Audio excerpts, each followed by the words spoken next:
Perth witnessed the absolute masterclass. Tough wicket? No problem. We have Travis Head, a clutch player. Australia are blessed to have 5 clutch players in their lineup. 1 or 2 of them didn't play. Josh Hazlewood and Pat Cummins. But you have Travis Head. You have Steve Smith. You have Mitchell Starc. 3 clutch players and once-in-a-generation players. And today, in a chase of 205, 28 overs of absolute white heat, and Travis Head showed England their place. England were made to pay for those losses, for those dramatic collapses, 5 for 23 and 9 for 99. And in the end, it is Australia who continue their dominance at home against England. England have not won the opening Ashes Test for close to 4 decades now. And it has continued for another 4 years. But Travis Head apologized. Not to the opponent, but Travis Head apologized to Perth fans. Why was that? I almost feel sorry for the 60,000 people who bought tickets for tomorrow.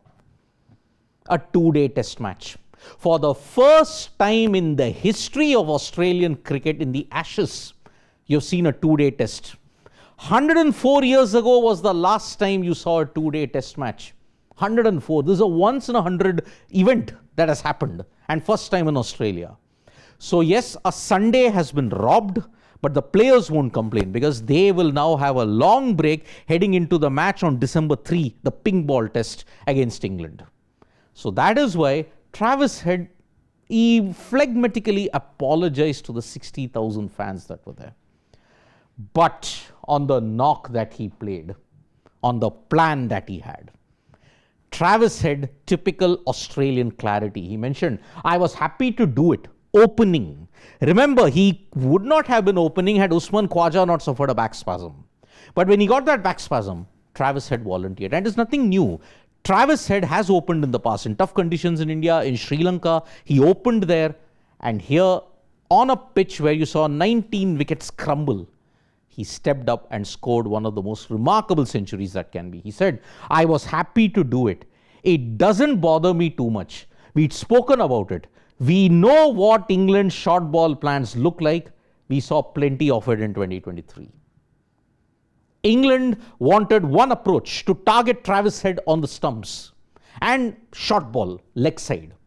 But what England conveniently forgot was that most of the wickets that came on day 2 was of a fuller length. Scott Boland got 4 wickets. Mitchell Starc got 3 wickets. They didn't bang the wicket in the middle.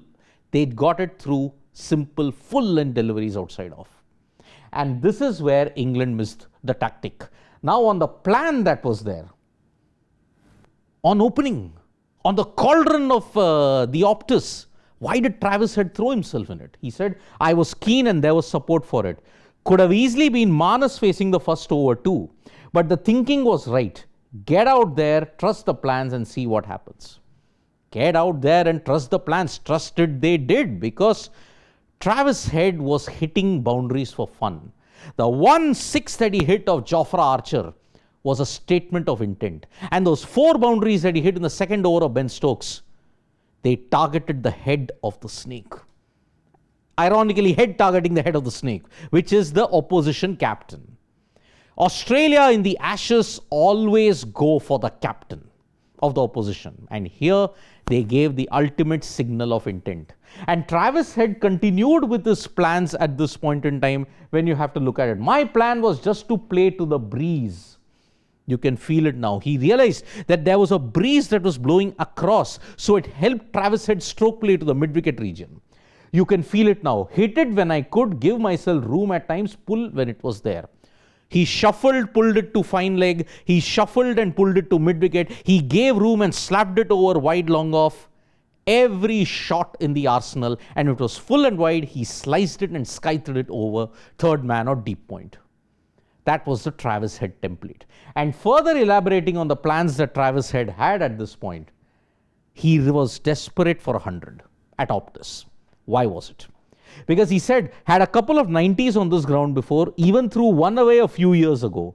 So to get the 100 here on a wicket that can crack and get pretty scary, it means a lot. Day 4 last year was brutal, so I probably had a few sleepless nights thinking about that. Day 4 last year, India versus Australia, Optus BGT. He was batting very well on 89 until Harshit Rana dismissed him. And then he went on to hurt India in the subsequent tests as well. So Travis Head at this point in time was desperate to make a statement of intent, and he did it against Australia's arch foes in England. And then carrying on from that, Travis Head mentioned that yes, we all wanted to win the opening test to give a signal of intent to England.